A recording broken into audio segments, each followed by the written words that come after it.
కార్యక్రమం ప్రారంభించే ముందు గురువు గారికి ఒకసారి మనం ధన్యవాదాలు చెప్పుకుంటూ కార్యక్రమాన్ని మనం ప్రారంభిద్దాం. నిన్న మనం ధ్యానంలో ఎదగాలంటే అనే దాని మీద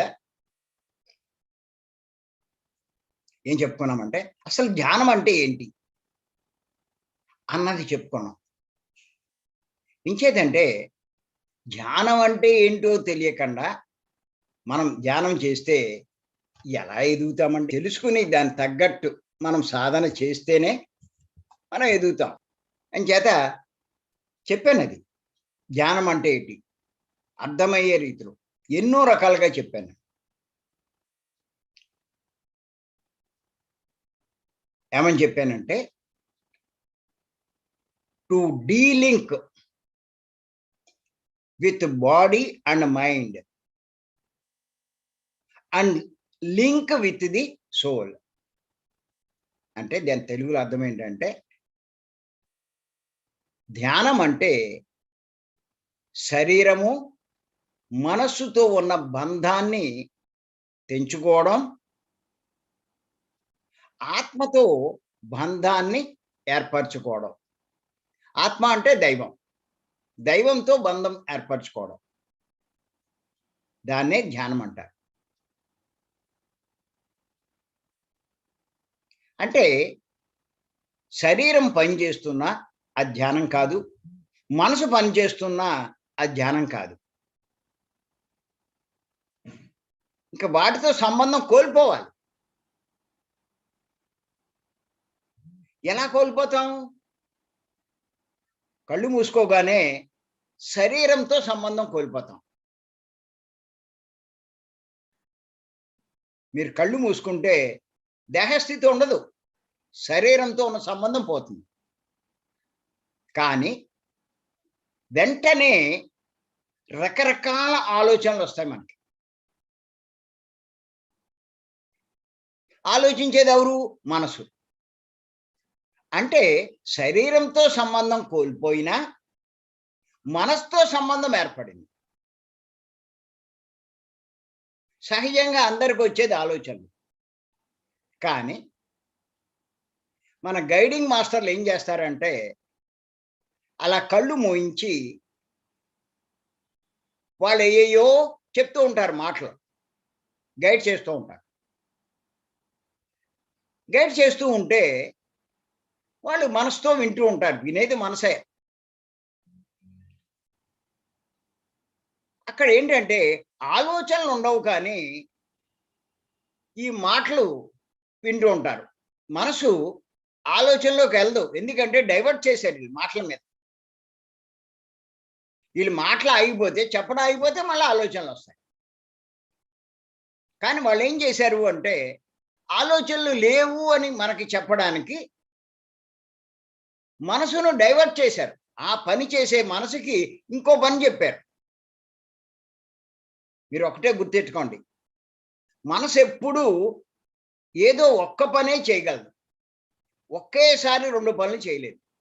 బాగా గుర్తెట్టుకోవాలి. మీరు అబ్జర్వ్ చేయండి, మీకు తెలుస్తుంది.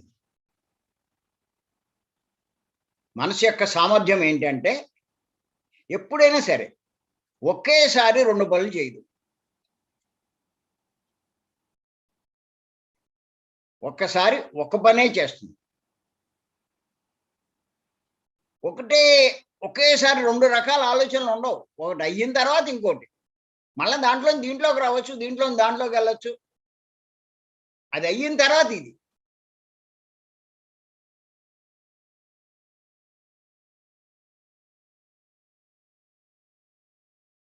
నువ్వెవరితో సీరియస్గా మాట్లాడుతున్నావు, ఒక సీరియస్ సబ్జెక్ట్, నీ ఎదురుగుండా ఎవరు వెళ్ళినా నీకేం కనపడదు. వాళ్ళు నువ్వు చూసావు అనుకుంటారు, కానీ నీ దృష్టి దేని మీద ఉందంటే వాళ్ళతో డిస్కషన్ మీద ఉంది, సబ్జెక్ట్ మీద. వాళ్ళు కొన్ని కళ్ళు తెరిచున్నా వాళ్ళని చూడవు. కారణం ఏంటంటే మనసు దీని మీదకి వెళ్ళిపోయింది. అంచేత ఆలోచనల మీద ఉన్నటువంటి మనసును ఈ గైడింగ్ మెడిటేషన్లో ఈ మాస్టర్స్ మాటల మీదకు మళ్ళిస్తారు. మళ్ళించి ఏమని చెప్తారంటే, మీరు చూసుకోండి కావాలంటే, నేను గంట చేయించాను, మీ గైడింగ్ మెడిటేషన్‌లో కూర్చున్నారు, 2 గంటలు కూర్చొని మీకు ఏ ఆలోచన రాలేదు చూసుకోండి అంటారు. వాళ్ళకి నిజమే అనిపిస్తది. అరే! గైడింగ్ వల్ల ఆలోచన రహిత స్థితికి నేనెళ్ళిపోయానేమో అని ఫీల్ అవుతూ ఉంటారు. నిజంగా ఆలోచన రహిత స్థితికి వీళ్ళు వెళ్ళలేదు. ఆలోచనల మీదున్న మనసును డైవర్ట్ చేశారు. విపరీతమైన ఆలోచనలతో బాధపడుతున్న వాళ్ళు, నిద్ర పట్టక బాధపడుతున్న వాళ్ళు ఏం చేస్తారు ఆలోచనల నుంచి బయటపడాలంటే? టీవీ ఆన్ చేసి ఓ సినిమావో, సీరియలో చూస్తూ కూర్చుంటారు. ఏం చేశారాళ్ళు? ఆలోచించి ఆ మనసుని ఆ సినిమా మీదకి మళ్ళించారు. సినిమా చూస్తున్న సేపు ఈ ఆలోచనలు రావు. సినిమా కట్టేసి మళ్ళా పడుకుంటే మళ్ళా అయ్యే ఆలోచనలొస్తాయి. మరి ఇంతసేపు 2 గంటల సినిమా చూసినా వీళ్ళకెందుకు రాలేదు అంటే, మనసుని వీళ్ళు మళ్ళించారు. ఇక్కడ అంతే ఈ గైడింగ్ మెడిటేషన్‌లో.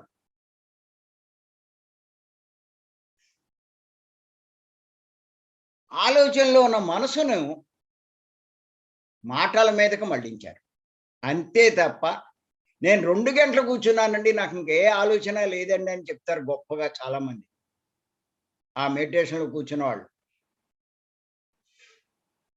కానీ ఆలోచనలు లేని స్థితికి చేరుకోవాలంటే అంత తేలికేం కాదు. లోపల మనసు ఖాళీ అవ్వాలి. గుర్తెట్టుకోండి. మనసు ఖాళీ అవ్వాలి. దీన్ని ఖాళీ చేయాలి. లోపల ఉన్న ఆలోచనలన్నీ ఖాళీ చేయాలి. ఎలా ఖాళీ అవుతాయి? ఎలా ఖాళీ అవుతాయంటే, ఆ మార్గమే పత్రి గారు మనకు చెప్పినటువంటి శ్వాస మీద ధ్యాస. ఆలోచనలొచ్చినప్పుడు కట్ చేసి శ్వాస మీద ధ్యాస పెట్టినప్పుడు మళ్ళా ఆలోచనలోకెళ్తాం. మళ్ళా కట్ చేసి మళ్ళా శ్వాస మీద పెట్టినప్పుడు ఈ ఆలోచనలు మెల్లిమెల్లిగా తగ్గి దాని యొక్క శక్తి తగ్గిపోతుంది. సేపటికి అది అదృశ్యమైపోతుంది. అలా ఒక్కొక్కటి, ఒక్కొక్కటి అన్నీ ఒక్కసారి పోవు కానీ ఒక్కోటి, ఒక్కోటి ఖాళీ చేసుకుంటే ఇది మొత్తం ఖాళీ అయిపోతుంది. భీమవరం 3 రోజుల క్లాస్‌లో మనం చేసే పని ఇదే. దీని నిండా నింపుకొస్తారు. మనం ఖాళీ చేసి పంపుతాం. అదే. ఒక రోజు తప్పితే రెండో రోజుకి ఖాళీ అయిపోద్ది. మూడో రోజు 3 గంటలు, 4 గంటలు కూర్చోబెట్టినా హాయిగా కూర్చుంటారు. అది అక్కడ ప్రాసెస్. మామూలు క్లాసుల్లో ఈ ఖాళీ అవ్వండి. తట్ల తట్లలు ఉంటే ఎలా ఖాళీ అయిపోతాయి? చేత 3 రోజుల క్లాస్‌కి రండి, రండి, రండి అంట.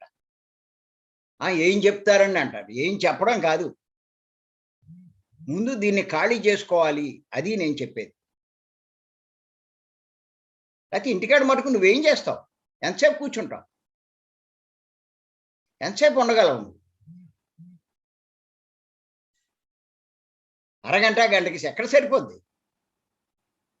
పోనీ ఈ క్లాసుల్లో ఏమన్నా తగ్గుతుందా అంటే ఈళ్ళెళ్ళే క్లాసులన్నీ గైడింగే. ఎక్కడ ఖాళీ అవుతాయి?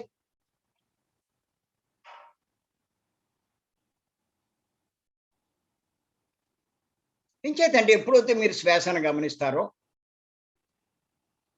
దాన్ని కట్ చేయని వెంటనే దాని యొక్క శక్తి తగ్గిపోతుంది. ఎందుకు శ్వాసనే గమనించాలంటే,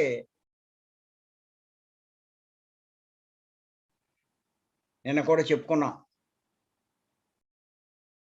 మనసుంటేనే మార్గం ఉంటుంది. ఈ వాయు సంచారానికి మనసుకి సంబంధం. అటువంటి వాయు సంచారాన్ని మనం గమనిస్తూ ఉంటే, కట్ చేసినప్పుడు దాని యొక్క శక్తి తగ్గి, తగ్గి అది కావాలంటే మీరు ప్రాక్టికల్‌గా చూడొచ్చు. నేను చెప్పింది కరెక్టా? కాదా? అంటే ఏదైనా ఒక చిన్న సంఘటన జరిగినప్పుడు. మీకు ప్రతి ఒక్కళ్ళకి ఏయో జరుగుతూనే ఉంటాయి. ఓ పర్స్ పోయింది. ఏదో పెద్ద ఎక్కువ డబ్బేమి లేదులెండి. కొంచెం బాధగా ఉంటుంది. ఓ 4 రోజులో, 5 రోజులో. జాగ్రత్తగా ఉండవలసింది జాగ్రత్తగా లేకపోతే ఎలాగా? లేతే ఎవడైనా మోసగిస్తే. కొంచెం మీరు బాధపడుతూ ఉంటారు. అప్పుడు మీరు కళ్ళు మూసుకొని ధ్యానం చేద్దామనుకుంటే వెంటనే ఆలోచనే వస్తది.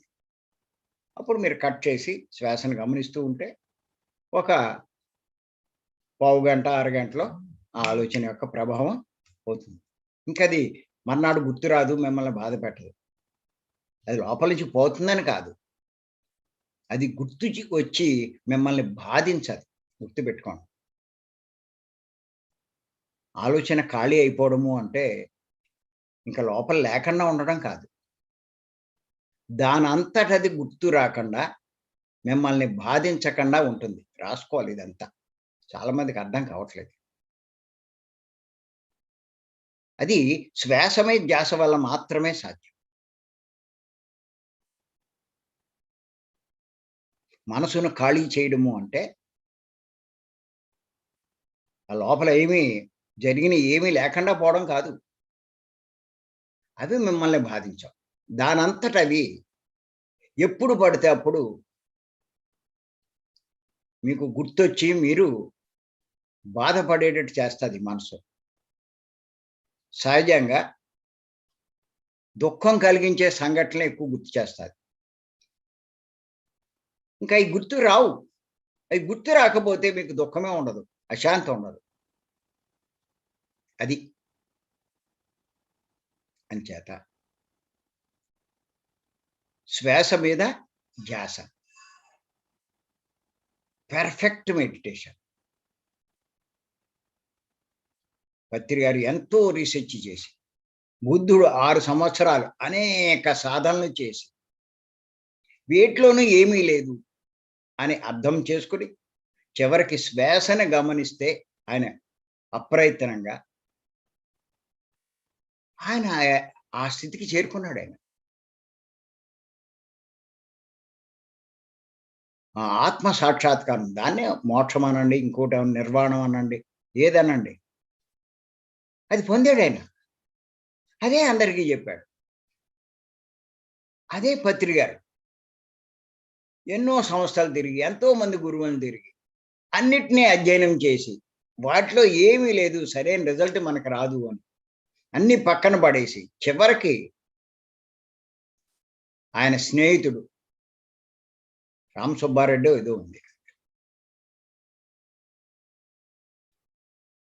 ఆయన ద్వారా ఈ శ్వాస మీద ధ్యాస తెలుసుకొని, ఇది కరెక్టు అన్నది ఆయన అర్థం చేసుకున్నాడు. అదే ఇప్పుడు అందరికీ చెప్పాడు. అదే ఇప్పుడు అందరూ చేస్తూ ఈ స్థాయికొచ్చింది ఇప్పుడు సంస్థ.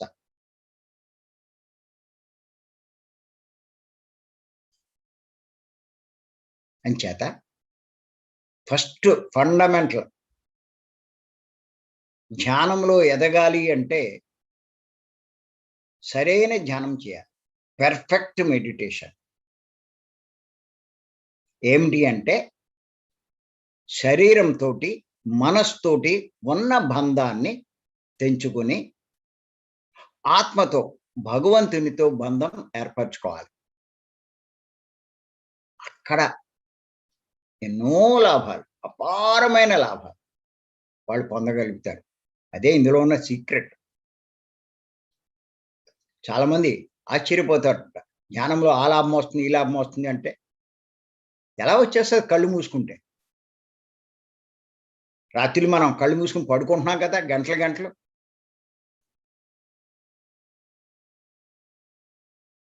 మరి ఎందుకు రావట్లేదు అంటారు. కళ్ళు మూసి పడుకుంటే నిద్రొస్తది అంతే.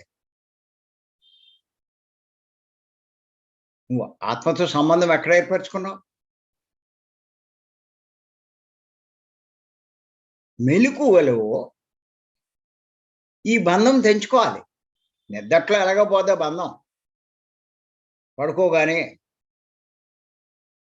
ఇయన్నీ వదిలేస్తాం. బాహ్యేంద్రియాలు ఇయన్నీ కూడా. కాసేపటికి కల్లో అయ్యి వస్తాయి. మనసుతో బంధం ఏర్పడుతది.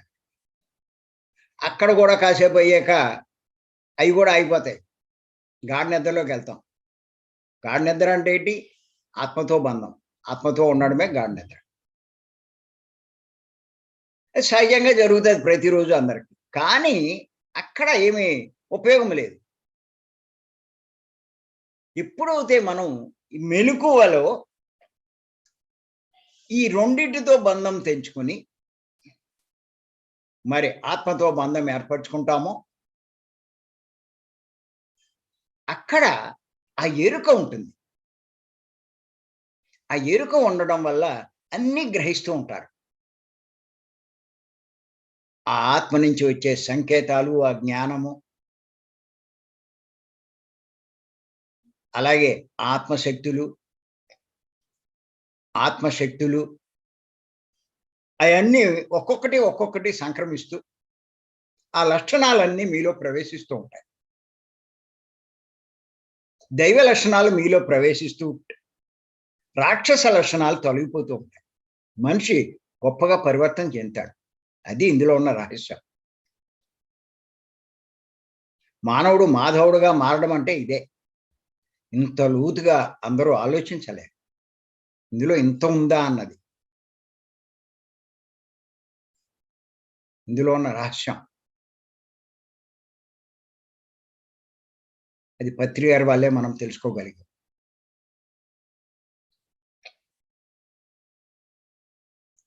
అంచేత గుర్తుపెట్టుకోండి. ఈ ధ్యానంలో ఎదగాలనుకునే వాళ్ళు నేను కొన్ని టిప్స్ చెప్తాను.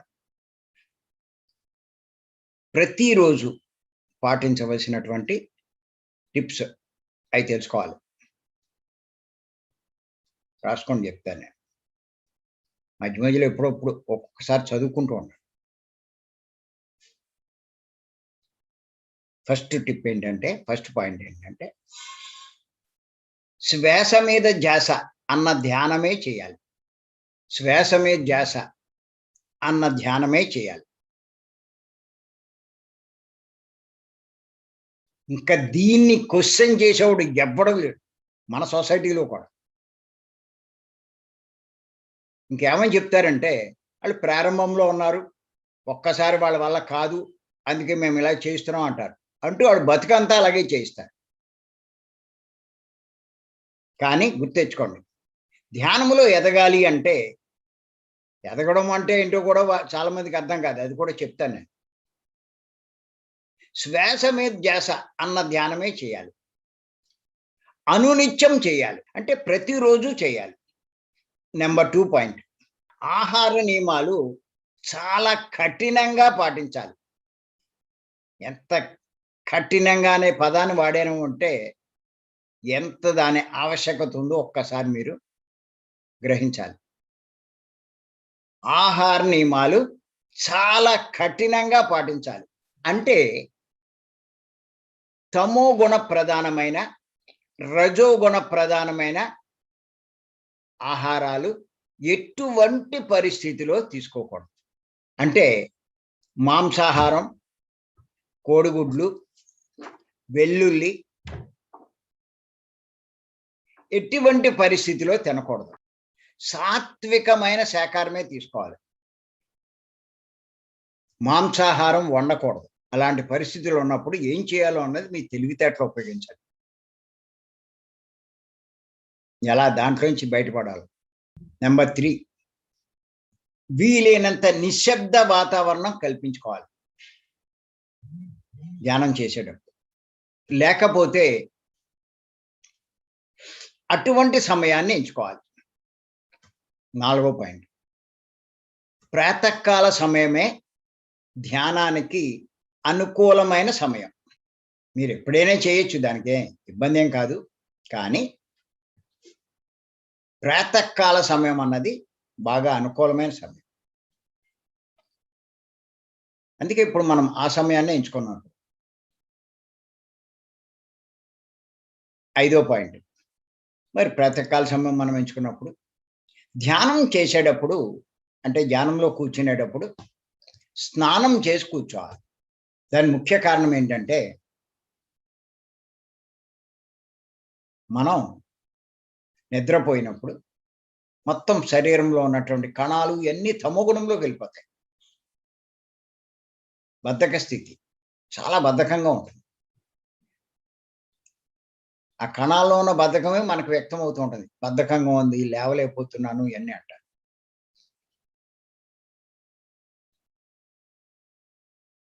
కానీ ఎప్పుడైతే మీరు స్నానం చేస్తారో ఆ టైంలో కొంచెం కష్టమైన 2 చెంబులు మీరు పోసుకునేసరికి ఈ కణాలన్నీ బాగా యాక్టివ్ అయిపోతాయి. మంచి యాక్టివ్ అయిపోతాయి కణాలన్నీ. యాక్టివ్ అయిపోయి మీకు హుషారొస్తది. సాధనలో బాగా కూర్చుంటారు. మీరు బద్ధకించి అలాగే కూర్చున్నారనుకోండి, ఆ చేయడం వేరు, స్నానం చేసి కూర్చొని చేసే సాధన వేరు. చాలా తేడా ఉంటది. ఈసారి మీరు గమనించుకోండి కావాలంటే. ఆరో పాయింట్. మీరు కూర్చునేటప్పుడు మంచినీరు కానీ, లేతే ఏదైనా ద్రవాహారం కానీ, పాలు కానీ, టీ, కాఫీ మీకు ఏది తాగాలంటే అది. పళ్ళ రసం కానీ తీసుకొని కూర్చోవాలి.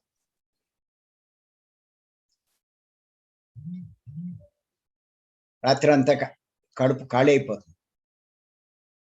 చేత ఏదో ఒక ద్రవాహారం మనం కూర్చోవాలి. అప్పుడు మీరు ధ్యానంలో మంచి డెప్త్‌కి వెళ్తూ ఉంటారు. 7వ పాయింట్ ఏంటంటే, కూర్చున్న ప్రతిసారి 2 గంటలు తగ్గకుండా చేస్తే మంచిది. మీరెప్పుడు కూర్చోండి. ఉదయమైనా సరే 2 అవర్స్. 8వ పాయింట్. ఇక్కడ మీరు బాగా గుర్తెట్టుకోవాలి. ఆలోచనలు వస్తున్నా నిరాశ పడకూడదు. ధ్యానంలో కూర్చున్నప్పుడు ముందు ఇబ్బంది పెట్టేది ఆలోచన.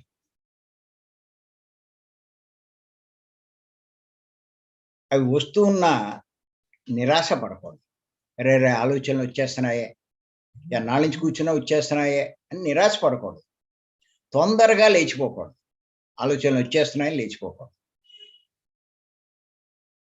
కొంచెం ఓపికతో, సహనంతో కళ్ళు తెరవకుండా ఉండాలి. వస్తాయి లోపల ఆలోచనలు ఉంటాయి. కళ్ళు తెరవకండి. సార్ కూడా అదే చెప్తారు. నడుము ఇబ్బంది పెడితే నడుము సరి చేసుకో. కాళ్ళు ఇబ్బంది పెడితే కాళ్ళు సరి చేసుకో. కళ్ళు మటుకు తెరవద్దు అంటారు. శారీరక ఇబ్బందులు ఉంటాయి. దాని తప్పేం లేదు. ఇంకా కూర్చున్న కాడి నుంచి ఇంకా కదలకుండా అలాగే ఉండాలని అదేం లేదు కానీ, కాసేపు కూర్చున్నాక ఏదైనా ఒక ఇబ్బంది పెడితే దానికి సరి చేసుకుని మళ్ళా కూర్చోండి. తెలియకుండానే మళ్ళా ఆలోచన లేని స్థితికి వెళ్ళిపోతాయి.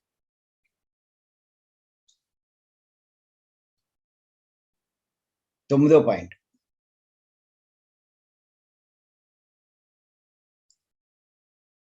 ప్రారంభంలో మీరు ఒక అరగంట కానీ, లేదా ఒక గంట కూర్చున్న తర్వాత ఇంకా కూర్చోలేకపోతున్నారు. ఇంకెంత కష్టపడినా సరే కళ్ళు తెరిచేయాలనుంది. అప్పుడు కళ్ళు తెరవండి పర్లేదు. 2 గంటలు అనేం పెట్టుకోకండి. ఫస్ట్‌లో ప్రారంభంలో ఎవరికైనా కొన్ని ఈ ఇబ్బందులుంటాయి. కళ్ళు తెరిచేయండి. మళ్ళా 10 నిమిషాల తర్వాత కూర్చోండి.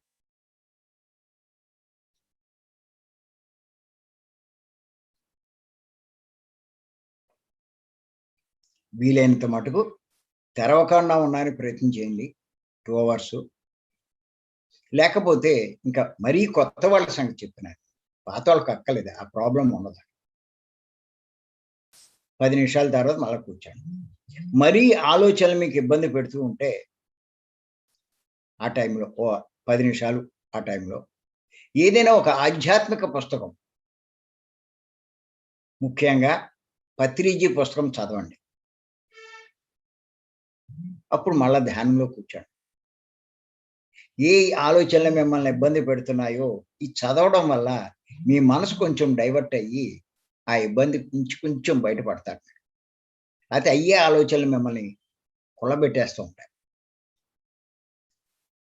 దాంట్లోంచి పుస్తకం చదవడం వల్ల దీంట్లో విషయాలు కొన్ని పైకి లోపలికెళ్ళి ఆ ఇబ్బందిలోంచి కొంచెం మీరు బయటపడతారు. అలా పత్రిజీ పుస్తకం చదివి ధ్యానంలోకి కూర్చోవాలి.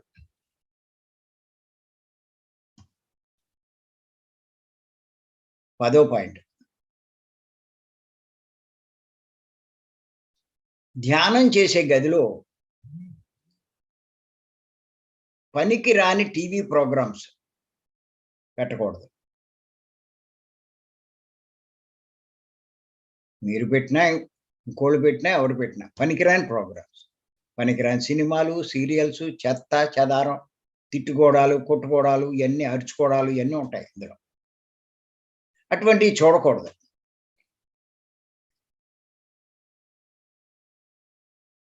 వాటిలోనే కాదు, మీరు చూసుకోండి. అలాగే కుటుంబ సభ్యులు ఎవరో అవనివ్వండి, తండ్రి కొడుకులు అవనివ్వండి, భార్యాభర్తలు అవనివ్వండి, అత్త కోడళ్ళు అవనివ్వండి, అస్తమానం తిట్టుకోవడం, అరచుకోవడం ఇలాంటివి చేయకూడదు. మీరు ధ్యానం చేసే గదిలో ఇవన్నీ చేస్తే ఏమవుతుందంటే, గుర్తుపెట్టుకోండి ఎందుకు చేయకూడదు అని అన్నానంటే, ఆ గదిలో వైబ్రేషన్స్ మారిపోతాయి. మీరు ఒకటే గుర్తుపెట్టుకోండి. మీ నోటమ్మట ఒక మాట వెలువడితే అది ఆ ప్రకృతిలో నిక్షిప్తం అయిపోయి ఉంటుంది. మనకు కనపడదు గానీ అక్కడే నిక్షిప్తం అయిపోతుంది. అందుకే మీరు చూడండి, అమెరికాలో మాట్లాడిన మాటలు ఇక్కడ మనం టీవీల్లో, సెల్‌లో వింటున్నాం మనం. ఇక్కడేముంది అంటే, ఆ మాటలు ఎక్కడి దాకా వచ్చేసినాయి అంటే, అంతలా వ్యాపించి అలా ఉండిపోతాయి. అలా మనం ఏ గదిలో ధ్యానం చేస్తూ ఉంటామో, అటువంటి గదిలో ఇలాంటివన్నీ పెడుతూ ఉండడం వల్ల, అక్కడే అవి నిక్షిప్తం అవ్వడం వల్ల, అవన్నీ నెగెటివ్ తిట్టుకోవడాలు, విమర్శించుకోవడాలు, ఇయన్నీ అరుచుకోవడాలు. పోన్లే మన ఇంట్లో మనం చేసుకున్నా పర్లా. టీవీ పెడితే ఆళ్ళు కొట్టుకుంటారు. ఆళ్ళు అరుచుకుంటారు. అయన్నీ నిక్షిప్తం అవుతాయి. మాటలన్నీను. టీవీ చూస్తున్నాం కదా అనుకుంటారు. అయి మాటలు కావా? వాటినన్నిటిని గదిలో ఎక్కించుకుంటున్నాం మనం. అలాంటి వాతావరణంలో మీరు కూర్చొని ధ్యానం చేస్తే ఆ వైబ్రేషన్స్‌లో ఎక్కడ మీకు ఇది ప్రశాంతత వస్తుంది చెప్పండి? ఆలోచనలోంచి ఉపశమనం పొందుతారు చెప్పండి? అంచేత అలాంటివి లేకుండా కొంచెం చూసుకోండి ఆ గదిలో. మీకందుకే అబ్జర్వ్ చేయండి. భీమవరం 3 రోజుల క్లాస్‌కొస్తారు చాలామంది. మీరు ఎవరైనా అబ్జర్వ్ చేశారో లేదో నాకు తెలీదు. చాలామంది చెప్తూ ఉంటారు. అక్కడ ఆ హాల్‌లో కూర్చున్నారు అంటే చాలు. ఎటువంటి వాళ్ళైనా, కొత్త వాళ్ళైనా గొప్ప ధ్యాన స్థితిలోకెళ్తారు. గంట కాదు 2 గంటలు కూర్చోబెట్టినా, ఆ 2 గంటలు కూర్చున్నట్టు ఉండదు. కొత్త వాళ్ళు కూడా ఆశ్చర్యపోతారు. మేమైనా సరే బయట కూర్చున్న దానికి, ఆ ధ్యాన మందిర్‌లో కూర్చున్న దానికి చాలా తేడా ఉంది. అక్కడున్న ఆ పవర్ అది. 18 సంవత్సరాల నుంచి విశేషంగా, విపరీతంగా అందరూ అక్కడే ధ్యానం చేస్తున్నారు. వందల కొద్దీ అక్కడ. ప్రతి నెల వచ్చి అంతమంది ధ్యానం చేస్తున్నారు. ఎంత ఆ వైబ్రేషన్స్, ఆ శక్తి అక్కడ ఏర్పడి క్రియేట్ అయ్యి ఉంటుందో చూడండి. అక్కడ పిరమిడ్ కూడా లేదు. మీకు కావాలంటే పిరమిడ్‌లో కూర్చున్న దానికి, ఇక్కడ దానికి, భీమవరం దానికి చాలా తేడా ఉంటుంది.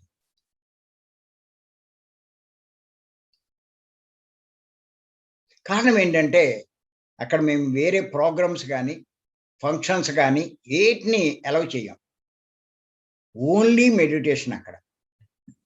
మంచి వాతావరణం అక్కడ క్రియేట్ అయింది. అందుకే ఎటువంటి వాళ్ళు అక్కడికొచ్చినా అందులో ఇమ్మర్స్ అయిపోతారు. మైండ్ కూడా బాగా ఫ్రెష్ అయిపోతుంది. మేము చూస్తాం. అక్కడ ఉండి మేము క్లాస్ చెప్తే మాకే తెలీదు. అంత సబ్జెక్ట్ వస్తదక్కడ. ఇప్పుడు మేము ఇంట్లో ఈ గదిలోనే ఎప్పుడు చేస్తున్నాం అలానే. ఇక్కడికి ఎవడు రాడు, ఏమీ లేదు. మేమిద్దరమే. ఈ ధ్యానము, ఈ క్లాసులు ఇయే తప్ప ఇంకో వైబ్రేషన్స్ లేవు. ఇక్కడ కూడా బానే చెప్పగలుగుతున్నాం మేము. అంచేత ఏ గదిలో అయితే మీరు ధ్యానం చేయాలనుకుంటారో మరి అక్కడ ఈ పనికిరాని ప్రోగ్రామ్స్, టీవీలు అయన్నీ పెట్టకండి. అలాంటివి చూస్తూ కూర్చోకండి. చూస్తే ఉపయోగపడే కార్యక్రమాలు చూడండి. మన పిఎంసి అని ఇలాంటియన్నీ. అలాగే ఏదో కుటుంబ సభ్యులు ఉంటాయి, కొంచెం ఏదో రకంగా అడ్జస్ట్ అవ్వాలి. లేతే మనమే కొంచెం తగ్గిపోవాలి. దాన్ని అలా పెరిగి అక్కడ వాతావరణాన్ని పాడు చేయకూడదు, ఆ వైబ్రేషన్స్.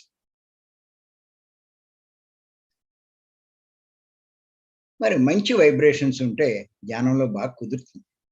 నాకు కుదరట్లేదు అంటే ఎలా కుదురుతుంది? అందుకే గుళ్ళల్లోకి వెళ్తే అక్కడ వైబ్రేషన్స్ బాగుంటాయి. అలాగే మాంసాహారం ఇవన్నీ బళ్ళు అవి ఇచ్చే ఆ గుళ్ళలోకి వెళ్తే కూర్చోలేరు, అసలు వాచిపోద్ది, అసలు ఉండలేరు, అక్కడికి వెళ్ళలేరు కూడా. అలాగే మన ఇంట్లో కూర్చున్నట్టు ఇంకోళ్ళ ఇంటికి వెళ్తే మనం ఉండలేం, అక్కడ ఉండే పరిస్థితులు వేరే ఉంటాయి. అక్కడ ఏమీ లేదు, అక్కడ వైబ్రేషన్స్. అలాంటి వాతావరణం క్రియేట్ చేసుకోండి. ఇంకోటి ఏంటంటే ప్రతిరోజు ఆ గదిలోనే ధ్యానం చేసే ప్రయత్నం చేయాలి. మీరు ఏ గదిలో ధ్యానం చేస్తూ ఉంటారో ప్రతిరోజు ఆ గదిలోనే. వీలైతే కుటుంబ సభ్యులంతా అందరూ చేస్తున్నారు అనుకోండి, అందరూ కూడా ఆ గదిలోనే చేయడం. అలా చేయడం వల్ల ఏమవుతుందంటే మంచి వైబ్రేషన్స్ ఏర్పడతాయి. పత్రి గారు ఏం చెప్తారంటే, పిరమిడ్ కట్టినంత మాత్రాన అక్కడ ఎనర్జీస్ పెరగవు. ఏ పిరమిడ్ లో నిత్యం ధ్యానం జరుగుతుందో అక్కడ ఎనర్జీస్ పెరుగుతాయంటారు. అలాగే పిరమిడ్ అనే కాదు, మీరు ఏ గదిలో చేస్తూ ఉంటే ఆ గదిలో ఎనర్జీస్ పెరుగుతాయి. అది తెలుసుకోవాలి మీరు. ఇంచేత అందరూ అక్కడ చేయడమే బెస్ట్.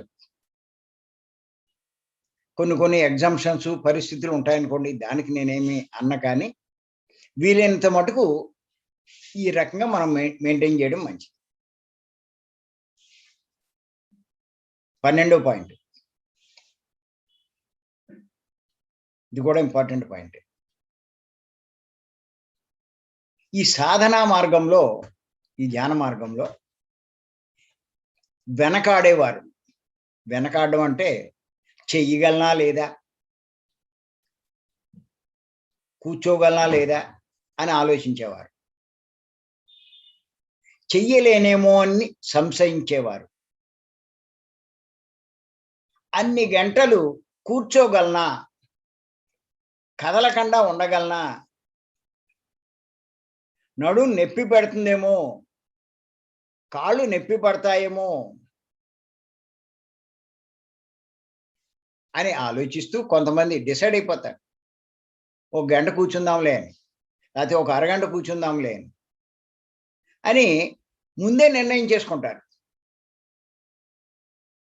కానీ గుర్తుపెట్టుకోండి, అలా ముందే నిర్ణయించుకోవడం వల్ల మీరు కూర్చోగలిగినా కూడా కూర్చోలేరు. ఒకవేళ నిజంగా కూడా మీరు కూర్చోగలిగినా కూడా మీరు ఆ నిర్ణయించుకోవడం వల్ల కూర్చోలేరు, కూర్చోరు కూడా. యద్భావం తద్భవతి. నిర్ణయం చేసుకున్నారు, ఇంకేం కూర్చుంటారు. ఎప్పటికీ సాధనలో పురోగతి సాధించలేరు.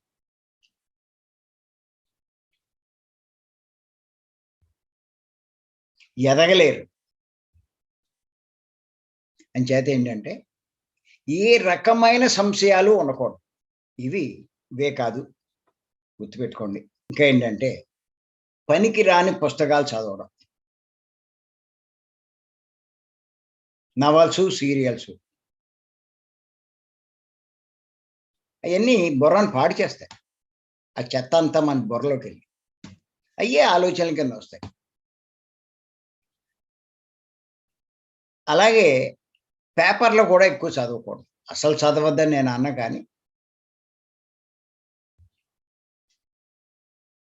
ఊరికే విషయాలు తెలుసుకొని హెడ్‌లైన్స్ అయ్యో చూస్తూ పక్కనడేయాలి. డీప్‌గా ఎళ్ళకూడదు ప్రతి విషయం మీద. సరే. ఈ కొన్ని విషయాలు పాటిస్తూ సాధన చేయండి. మరికొన్ని విషయాలున్నాయి మనం పాటించవలసినవి. అవి రేపు తెలుసుకుందాం. కొంత అబ్జర్వేషన్ వీటి మీద పెట్టుకుంటూ ఉంటే. ఎందుకు మేము చెప్తున్నానంటే, మేము ఏయైతే పాటిస్తూ ఈ స్థాయికొచ్చామో, ఇది చేస్తున్నామో, అవే మీకు చెప్తూ ఉంటాం. ఇయన్నీ మీకు ఉపయోగపడతాయి సాధనలో. సార్ చెప్పే సందేశాల లోంచి గ్రహించినవే ఇయన్నీ కూడా. అంచేత ఈ అవకాశం ఇచ్చిన మీ అందరికీ మరొక్కసారి ధన్యవాదాలు. Thank you. Thank you. Thank you.